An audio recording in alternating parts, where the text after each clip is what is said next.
ne la touche pas, tu pues la vieille. Mon fils et sa femme ont vécu gratuitement dans ma maison pendant 10 ans. Le jour de la naissance du bébé, ma belle-fille a crié « Je ne veux pas que ces vieux touchent mon fils ». Ma femme a fondu en larmes, mais c'est alors que mon fils est entré et je lui ai tendu quelque chose qui l'a fait pâlir, et le chaos a éclaté. Je vis depuis 10 ans dans ma propre maison comme un étranger, voyant mon foyer se transformer en territoire ennemi, ravalant des mots qui me brûlaient la gorge. Tout a changé le jour de la naissance de mon petit-fils, mais pas comme je l'espérais. Quand votre fils vous demande de l'aide, vous ne dites pas non. C'est ce que je pensais il y a une décennie, quand mon fils est arrivé avec sa petite amie, tous deux jeunes, sans emploi stable, rêvant d'un avenir qui semblait inaccessible sans soutien. Ma femme et moi nous sommes regardés ce soir-là et avons pris la même décision sans parler. Notre chambre d'amis serait leur refuge. Les premiers mois furent supportables. Elle, ma future belle-fille, n'était que sourire et remerciements. Merci, beaux-parents. Vous êtes des amours. On vous aime beaucoup. Elle aidait aux tâches ménagères, apportait des fleurs à ma femme. Elle me posait des questions sur mon travail. Elle semblait sincère. Ma femme disait même que notre fils avait eu de la chance de trouver une femme si douce. Mais les masques tombent quand les gens se sentent en sécurité. Le premier commentaire venimeux est arrivé au 3e mois. Ce plat est trop salé, dit-elle en repoussant l'assiette que ma femme avait préparée avec tant d'amour. Ce n'était pas seulement ce qu'elle disait, mais comment elle le disait, avec cette expression de dégoût à peine dissimulée. Ma femme s'est excusée, nerveuse, promettant de cuisiner différemment la prochaine fois. Ça sent toujours le vieux ici, a-t-elle commenté un autre jour en pulvérisant du désodorisant dans toute la maison comme si elle désinfectait un lieu infesté. Pourquoi ne changez-vous pas les meubles? Ces canapés datent des années 80. Ma femme a commencé à ouvrir constamment les fenêtres, honteuse de sa propre maison. L'escalade a été si graduelle que je l'ai à peine remarquée. D'invitée reconnaissante, elle est passée à critique constante, de critique à maîtresse autoproclamée de ma maison. Vous êtes trop vieux pour comprendre comment fonctionnent les choses modernes, disait-elle quand ma femme suggérait un changement dans la décoration. C'est entre mon mari et moi, répondait-elle quand nous essayions de participer aux décisions qui affectaient notre foyer. Les traditions familiales que nous avions maintenues pendant des décennies étaient soudainement obsolètes. Ces coutumes sont démodées, disait-elle avec dédain quand ma femme proposait de célébrer Noël comme nous l'avions toujours fait. Peu à peu, notre maison a cessé d'être la nôtre. Les moments les plus durs sont arrivés quand elle est tombée enceinte. Ne touche pas à mes affaires avec ses mains, a-t-elle crié un jour à ma femme qui tentait de l'aider à plier des vêtements de bébé. Quand est-ce que vous déménagez dans une maison de retraite, a-t-elle demandé avec un faux sourire lors d'un dîner de famille. Mon futur fils n'a pas besoin de grands-parents toxiques autour de lui.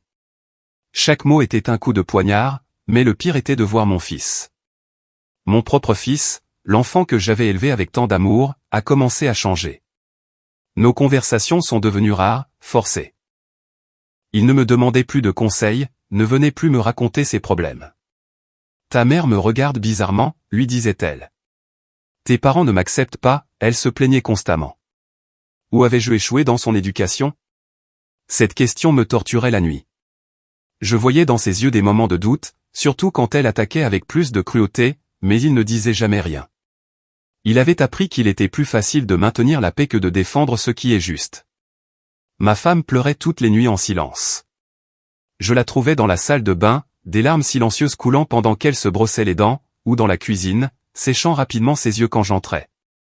Nous étions lentement détruits dans notre propre maison et je me sentais complètement impuissant. Jusqu'à une nuit, après une journée particulièrement cruelle où elle avait commenté que nous devrions envisager une maison de retraite pour ne pas être un fardeau, ma femme m'a regardé avec une détermination que je n'avais pas vue depuis des années. Nous ne sommes plus des victimes, m'a-t-elle dit. Nous serons plus malins qu'elle. Cette conversation a tout changé. Nous avons décidé que si nous devions être constamment attaqués, nous aurions au moins des preuves. Chaque insulte, chaque mépris, chaque moment de cruauté, tout serait enregistré. Non pas pour le chantage, mais pour notre protection, pour le jour où la vérité devrait éclater. Pendant des mois, nous avons tout documenté. La caméra du téléphone toujours prête, des enregistrements audio discrets, des messages textes sauvegardés. Nous savions qu'elle se trahirait toute seule. Il nous suffisait d'attendre le moment parfait, et la patience, après des années d'humiliation, était devenue notre meilleure arme. Ma femme ne pleurait plus en silence. Elle avait maintenant un but. Chaque insulte qu'elle recevait était une preuve accumulée. Chaque mépris était une munition pour le jour de la vérité. Nous ne savions pas que ce jour arriverait si tôt, ni qu'il serait si dévastateur. Les derniers mois de la grossesse furent un enfer documenté. Chaque jour, nous enregistrions de nouvelles humiliations. Chaque semaine, elle trouvait des moyens plus créatifs de nous faire sentir comme des intrus dans notre propre maison. Ma femme n'attendait plus avec impatience l'arrivée du bébé, mais avec la terreur de ce qui allait suivre. Pourtant, elle continuait de tricoter des couvertures.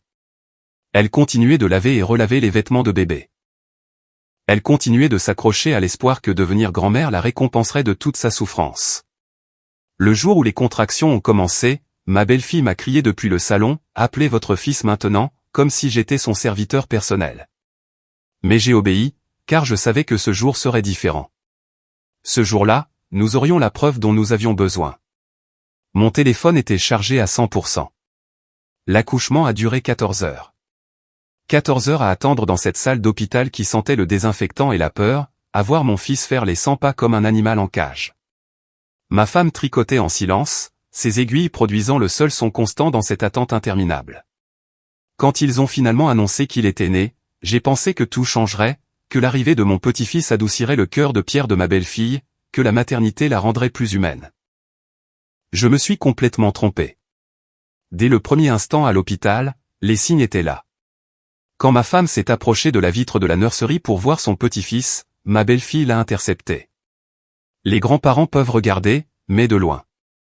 Nous ne voulons pas de microbes près du bébé. Elle l'a dit avec un sourire, mais ses yeux étaient des blocs de glace. Ma femme a reculé comme si elle avait été giflée. Elle est restée plantée à 3 mètres de distance, tendant le cou pour voir son premier petit-fils à travers la vitre, comme une mendiante implorant l'aumône d'un peu d'amour. Le retour à la maison fut tendu. L'air dans la voiture était à couper au couteau. Ma belle-fille était sur la banquette arrière, serrant le bébé contre elle comme si nous étions des ravisseurs plutôt que des grands-parents. Chaque fois que ma femme se tournait pour voir l'enfant, elle recevait un regard foudroyant. En arrivant à la maison, nous n'étions que tous les 4. Mon fils était sorti acheter des couches qui, selon ma belle-fille, étaient les seules adaptées à la peau sensible du bébé. Celles que j'avais achetées la semaine précédente, bien sûr, ne convenaient pas. Ma femme avait passé toute la matinée à nettoyer et à tout préparer pour l'arrivée de son petit-fils. Elle avait cuisiné le plat préféré de notre fils. Elle avait lavé tous les vêtements de bébé pour la 3e fois. Elle avait mis des fleurs fraîches dans le salon. Son visage rayonnait d'un bonheur sincère. J'avais mon téléphone prêt. Après des mois à documenter les mauvais traitements, j'avais développé un instinct.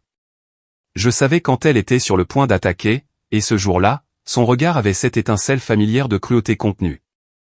Ma femme s'est approchée lentement de l'endroit où ma belle-fille tenait le bébé dans ses bras. Ses yeux se sont remplis de larmes de pure émotion. « Il est si beau », a-t-elle murmuré. « Puis-je le prendre un instant ? Juste un instant pour faire connaissance avec mon petit-fils. » La réponse fut immédiate et brutale. Non. Le cri a résonné dans toute la maison, mais ce qui a suivi fut pire que n'importe quel cri. Ma belle-fille a levé sa main libre et a donné une claque sur le bras de ma femme.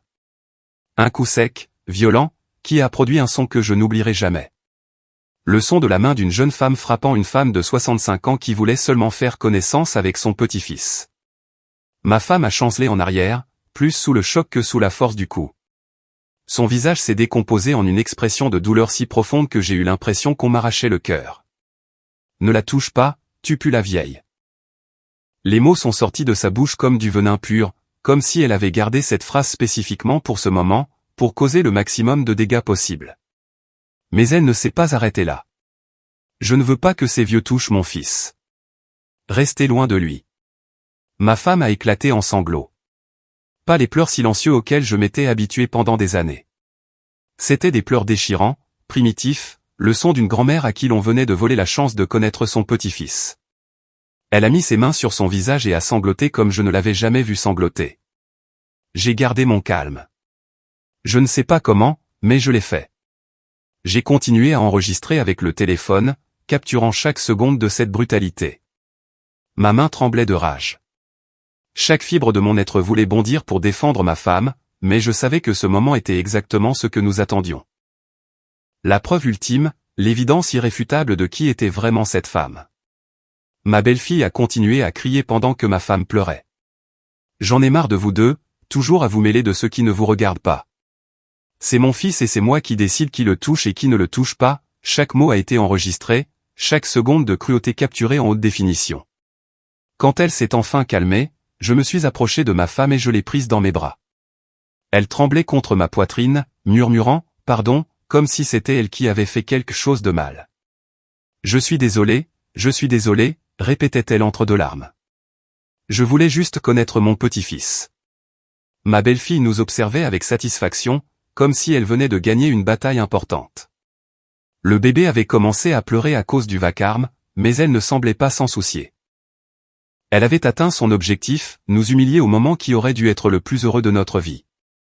Mais ce qu'elle ne savait pas, c'est que j'avais maintenant la preuve parfaite, la vérité enregistrée en haute définition, impossible à nier ou à manipuler. Tout en consolant ma femme, j'ai pensé à mon fils. Il n'avait rien vu de tout cela. Il était parti juste avant que tout n'explose. À son retour, elle lui raconterait sa version de l'histoire. Elle dirait que nous l'avions attaqué, que nous avions essayé de lui prendre le bébé, que nous étions les agresseurs. Mais cette fois, ce serait différent. Cette fois, la vérité ne serait pas enterrée sous ses mensonges et ses manipulations. J'ai rangé le téléphone dans ma poche et j'ai continué à consoler ma femme. Dans quelques jours, lorsque nous organiserions la réunion de famille pour présenter le bébé, tout le monde saurait exactement quel genre de personne était la femme qui était entrée dans notre famille pour la détruire. La justice allait arriver. Il fallait juste attendre le moment parfait. 5 jours après la gifle, nous avons organisé la réunion de famille. Ma femme était réticente. « Je ne veux pas subir une autre humiliation », me disait-elle en pleurant dans la cuisine. Mais je l'ai rassurée. « Cette fois, ce sera différent », lui ai-je promis. Cette fois, nous avons le contrôle. L'invitation était simple, venez faire connaissance avec votre petit-fils. Ma sœur, mes beaux-frères, les cousins, les voisins les plus proches, tous ceux qui comptaient seraient là. Ma belle-fille ne pouvait pas refuser sans passer pour une mauvaise personne, et son ego ne le lui permettrait pas. Elle voulait parader avec sa maternité, montrer son pouvoir en tant que nouvelle reine de la maison. Elle ne savait pas qu'elle marchait droit vers sa propre destruction. Le matin de la réunion, ma femme et moi avons revu le plan une dernière fois. Le téléphone connecté à la télévision du salon, tous les enregistrements organisés chronologiquement, des premières insultes jusqu'à la gifle. Nous avions des années de preuves, mais je savais que le moment du coup serait le plus percutant. Les invités ont commencé à arriver à 15 heures. Ma sœur a apporté des fleurs, mes beaux-frères des cadeaux pour le bébé. Les voisins sont arrivés avec de sincères sourires de bonheur pour notre premier petit-fils. Le salon s'est rempli de joie et d'attente. Ma belle-fille rayonnait. Elle s'était habillée comme une reine, maquillage parfait, sourire radieux. Elle se pavanait dans le salon avec le bébé dans les bras, recevant félicitations et compliments. « Voici mon prince », disait-elle d'une voix mielleuse. « Il est parfait, n'est-ce pas ?» Sa performance était magistrale.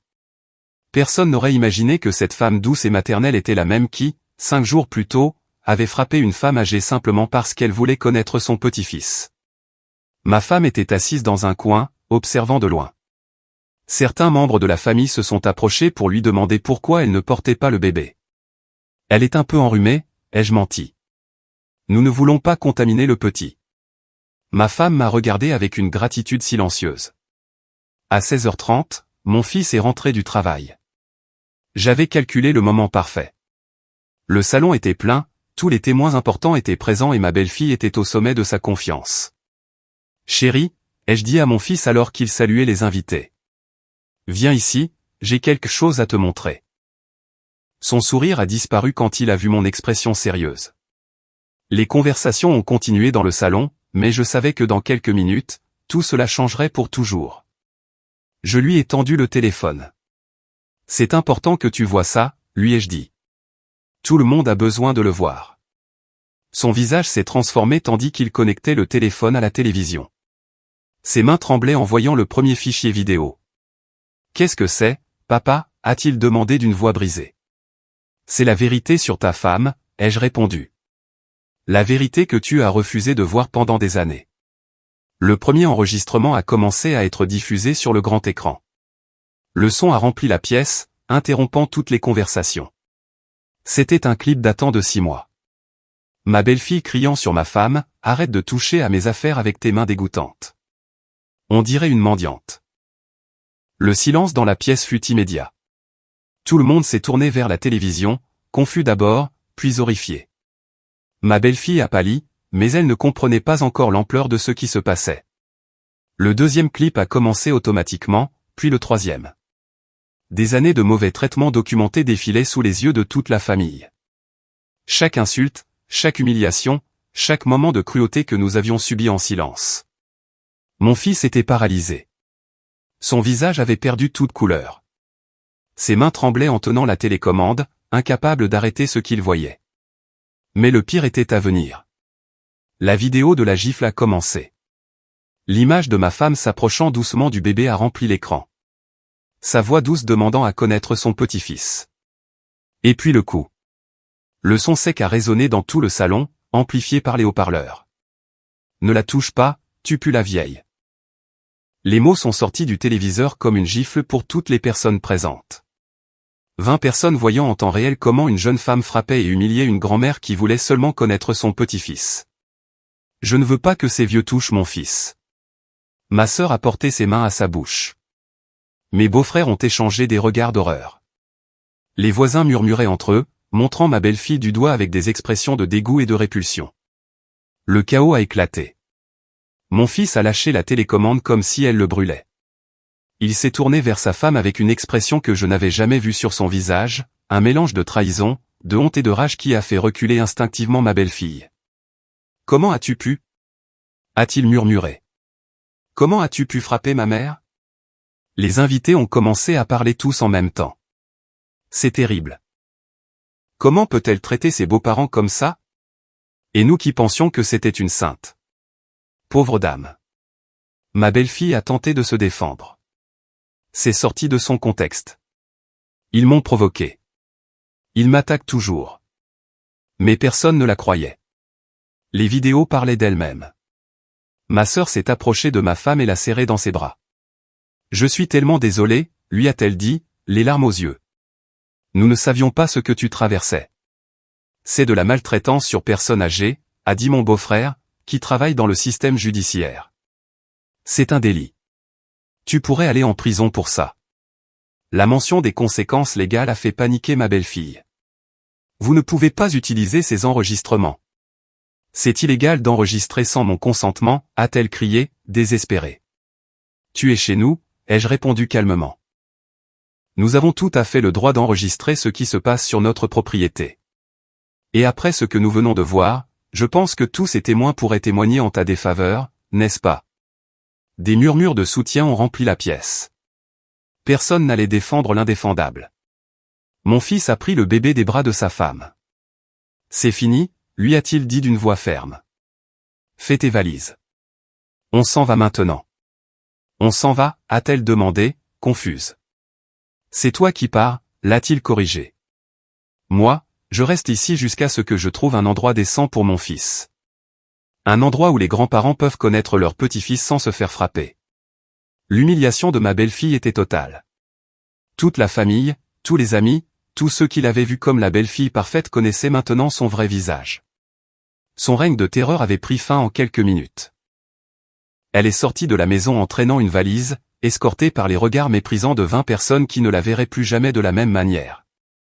Le son de la porte se refermant derrière elle fut le son le plus doux que j'ai entendu en 10 ans. Mon fils s'est approché de ma femme avec le bébé dans les bras. « Pardonne-moi, maman, lui a-t-il dit d'une voix brisée.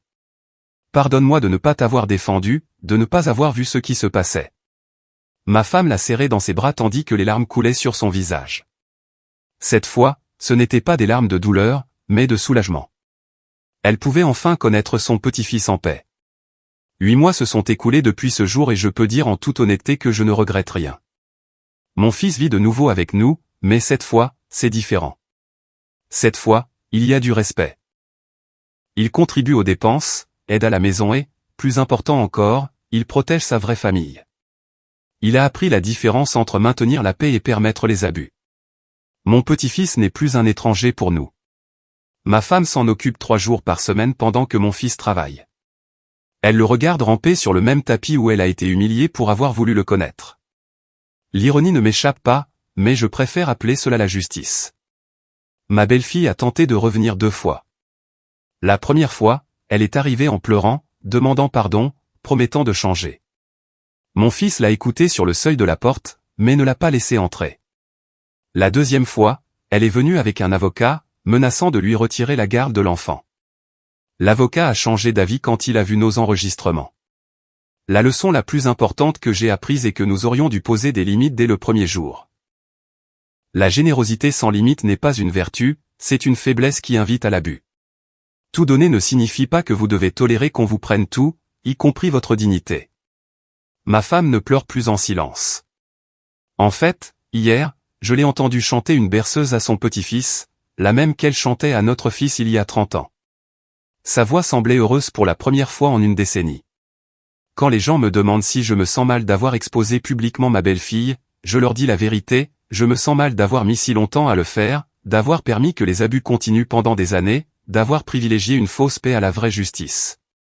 À ceux qui vivent des situations similaires, je dis ceci, documentez tout. La vérité a toujours besoin de preuves, surtout face à des manipulateurs professionnels. Et n'oubliez jamais que se défendre n'est pas de la vengeance, c'est de la survie. Ma maison est redevenue mon foyer, ma femme sourit à nouveau. Mon petit-fils connaît l'amour inconditionnel de ses grands-parents et mon fils a appris que certaines batailles ne peuvent être évitées, elles ne peuvent être que gagnées ou perdues. Nous avons choisi de gagner. Et si c'était à refaire, je le referais exactement de la même manière. Vous avez aimé cette histoire? Beaucoup d'autres vous attendent. Si cette histoire de justice familiale vous a ému, indigné ou vous a fait ressentir cette satisfaction de voir les gentils gagner, alors, Écho de l'histoire est l'endroit pour vous. Chaque jour, nous partageons des histoires réelles de gens ordinaires qui ont affronté des situations extraordinaires, des conflits familiaux, des vengeances intelligentes, de la justice poétique et ces moments où la vérité éclate enfin. Des histoires qui vous feront dire, la même chose m'est arrivée, ou, j'aurais aimé faire ce que cette personne a fait. Rejoignez notre communauté.